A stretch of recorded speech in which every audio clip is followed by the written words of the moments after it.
Anyway, these laws were revealed, the ones peculiar to the people. And most of them are ceremonial, as he goes on to state in the next paragraph. God.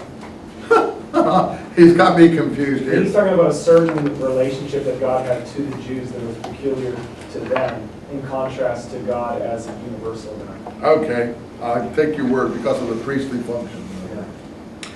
The same principle, well, let me find a good place to pick up some other stuff.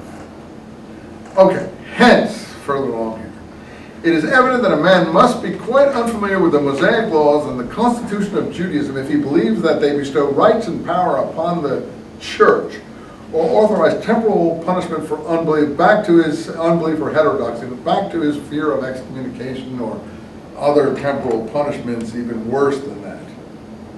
Like Mr. Marshall again, back to Mr. Marshall. Are therefore far from the truth which they think I have abrogated Judaism by my arguments. One truth cannot clash with another truth. What divine law commands, reason no less divine cannot abrogate. Blah, blah, blah. So there's no conflict again between reason and divine truth.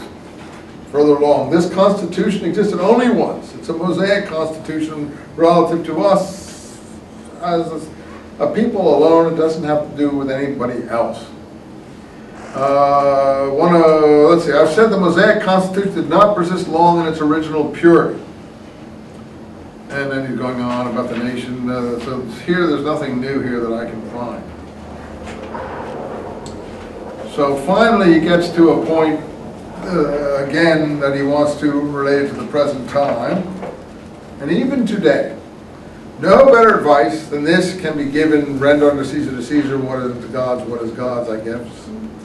To the house of Jacob, just like Jesus basically said, adopt the according to the scripture, adopt the mores and constitution of the country in which you find yourself. That's an important point that becomes a guiding principle in Judaism.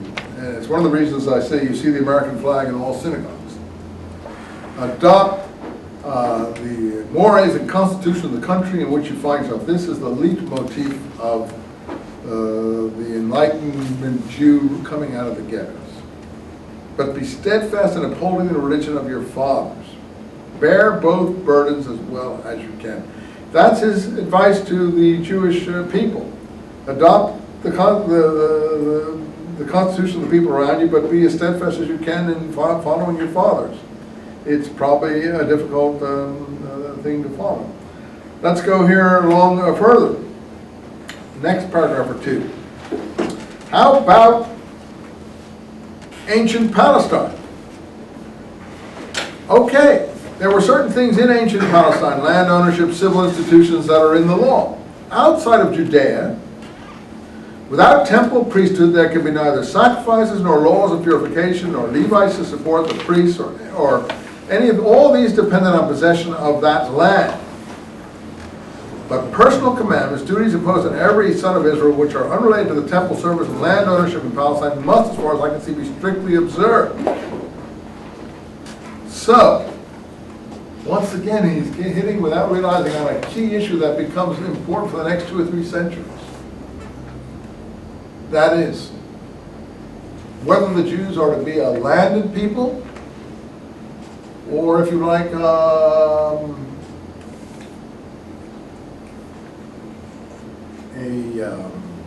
dispossessed people, a wandering people, a spiritual people, a citizen of any country wherein they live. Now that will be the issue in the next century of the people following Mendelssohn.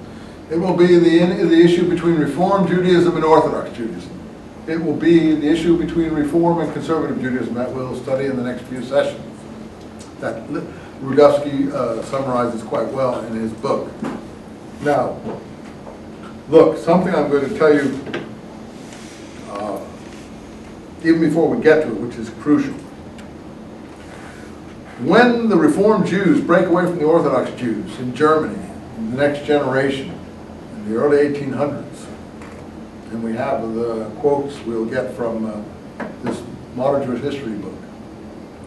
Israel Jacobson is a key person in this situation.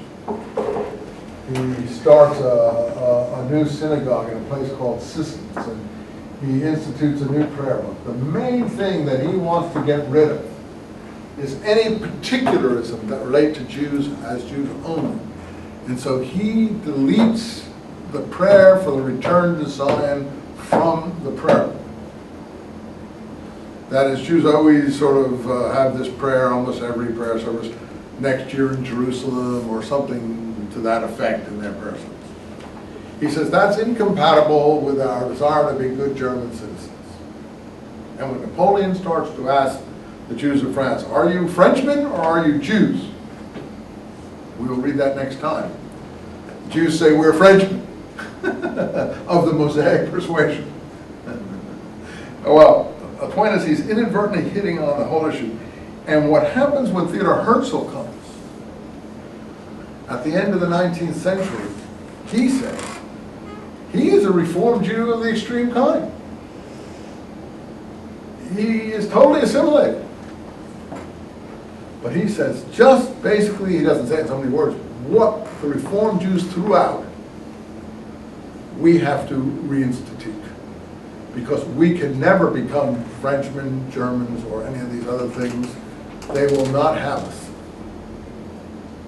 And he says he reaches this conclusion from witnessing the humiliation of Dreyfus and the Dreyfus trial and the degrading of Dreyfus's military buttons and everything, and the shrieking, howling mob that loves this.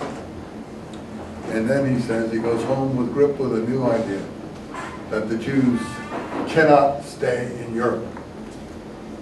They must leave Europe, and they must return to Zion. That's the only thing open to the Arabs say, no. Don't return to Zion, go to America. You Jews who came here from Europe, you have no right to come here. We'll accept the Oriental Jews. Okay, fine, that's the Palestinian propaganda here.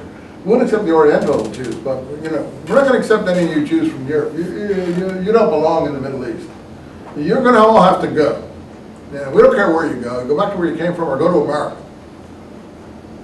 So this is the issue of the 20th and 21st century.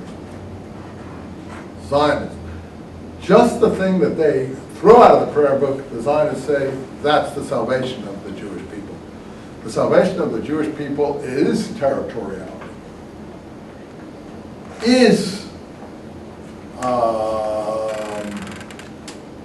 should we put it in a different way, is to be a landed people again.